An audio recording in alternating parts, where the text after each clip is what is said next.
Hey there, Marissa from MW Astrology, and this is the chart of Monday evening's new moon in Capricorn. It is the final new moon of 2024, and it's interesting because it falls at 9 degrees of Capricorn. We have the sun and the moon together, 9 degrees, which in numerology is the number of completion. It is the vibration of a cycle coming to a close, as well as preparation for the next thing to come. So it straddles both of those concepts or both of those energies. And what's interesting to me is that the new moons in November was at 9 degrees. So the Scorpio new moon was at 9 degrees. December's new moon was at 9 degrees of Sagittarius.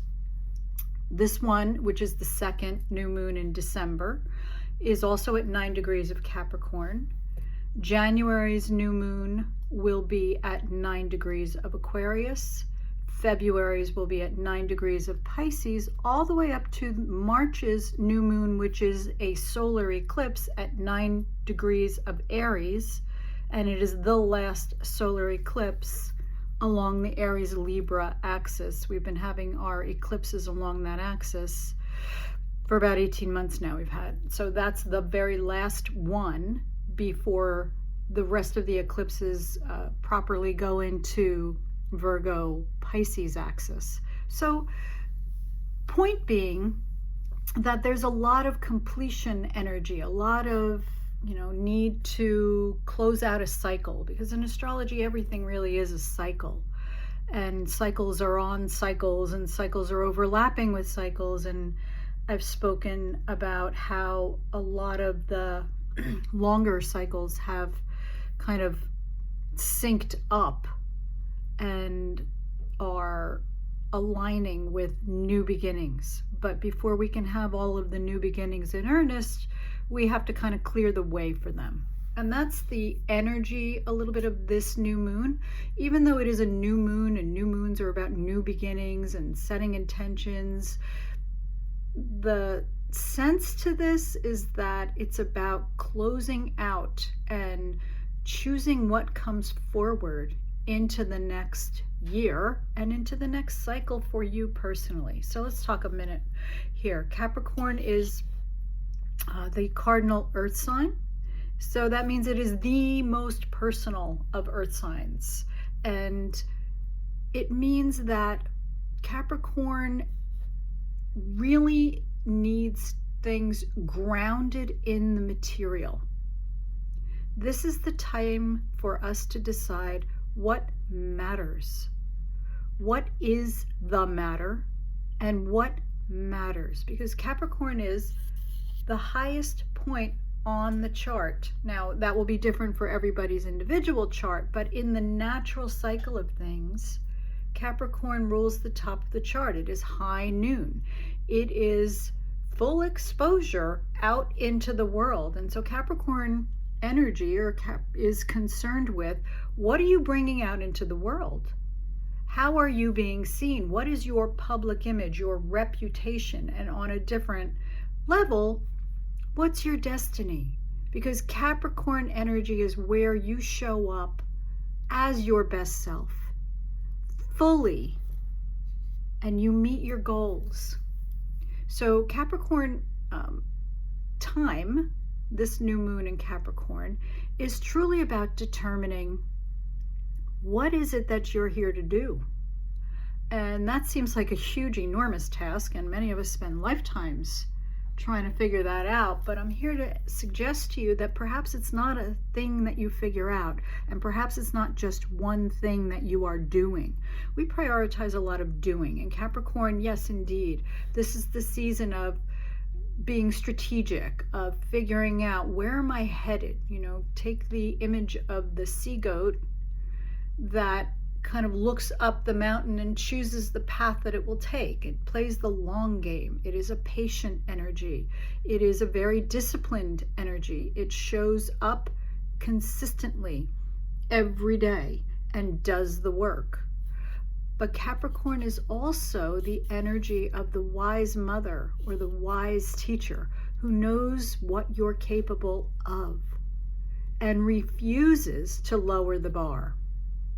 Capricorn expects you to show up as your best self consistently. And it will not tolerate less than that. And that is why Capricorn can sometimes come across as harsh or critical or kind of an iron fist.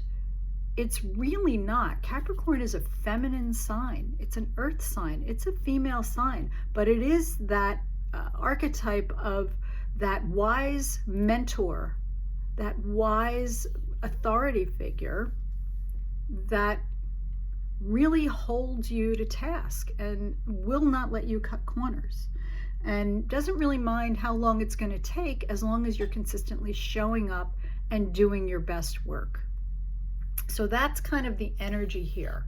And with the 9 vibration, the idea might be also, where are you self-sabotaging?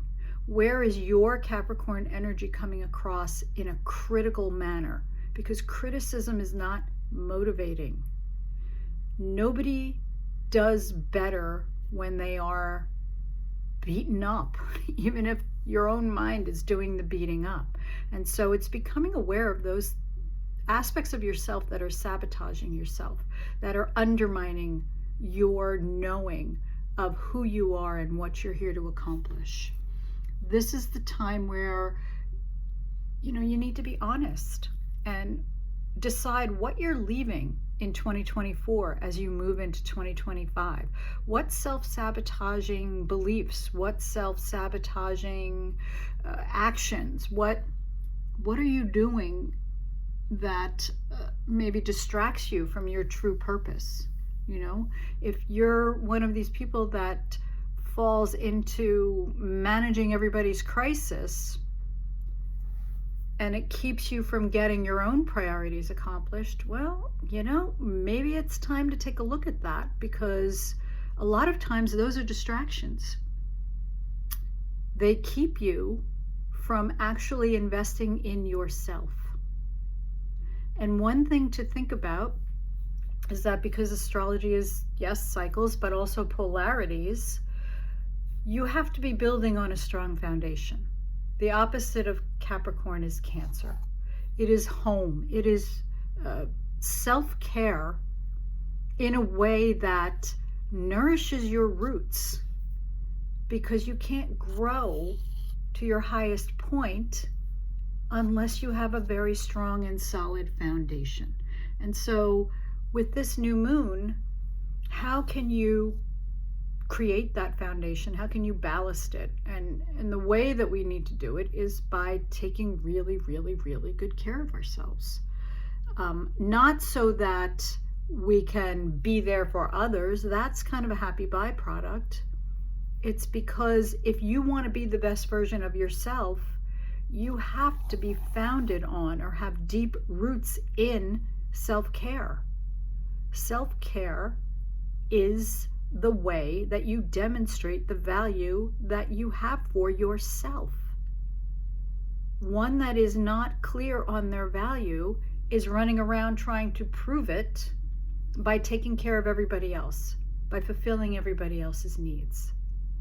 And that's depleting when you're coming from a very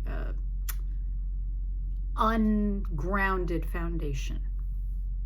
Right? So if there's a lot of criticism, if you're valuing yourself based on how much you do for other people and writing IOUs to yourself, that's not your best self. That's not what Capricorn is expecting of you. And that's why sometimes perhaps you are feeling resentful or frustrated, right? And so this is the time to say, those old patterns need to be left behind. And I need to prioritize what I'm here to do and taking care of myself so that I can step into the best version of myself. Now, what is interesting is we have Mars still retrograde until February 23rd. So we're dealing with Mars is how you express your will and how you get your needs met. And it will retrograde back into Cancer on January 6th, but right now it's still in Leo.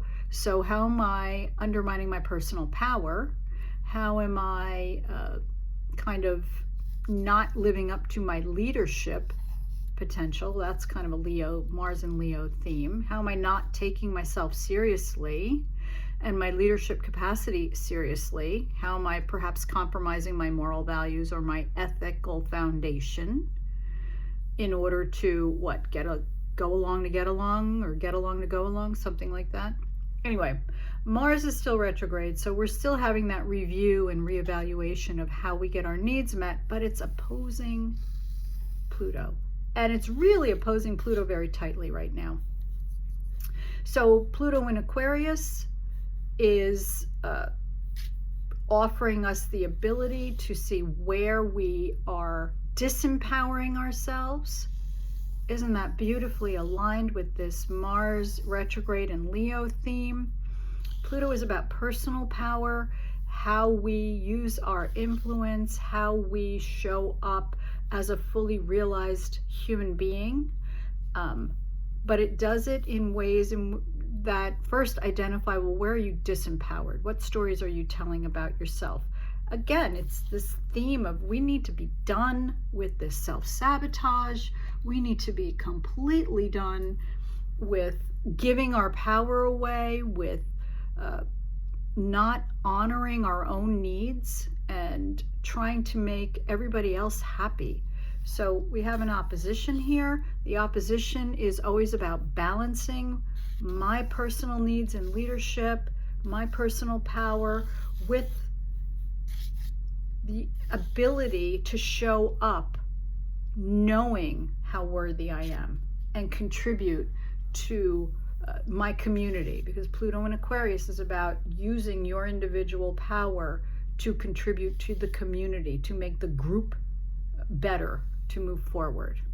Okay, so we're talking about self-care, we're talking about best self, we're talking about personal power, we're talking about recognizing, acknowledging self-sabotaging patterns and letting them go. We also have a T-square here between Saturn in Pisces, Mercury in Sagittarius, and Jupiter in Gemini.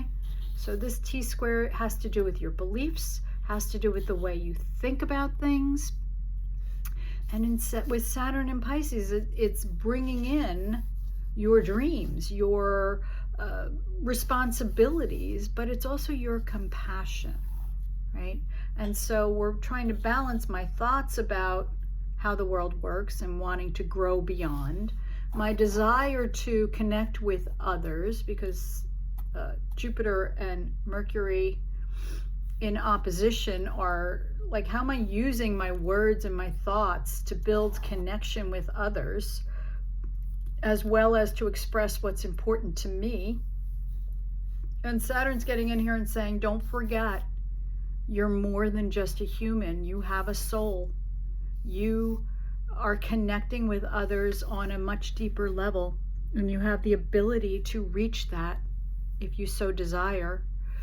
But as these energies kind of are a bit in conflict, you want to again access the Virgo, access those small acts of taking care of yourself and taking care of others, of offering your perspective on ways to make things move more smoothly, and improve just in little ways.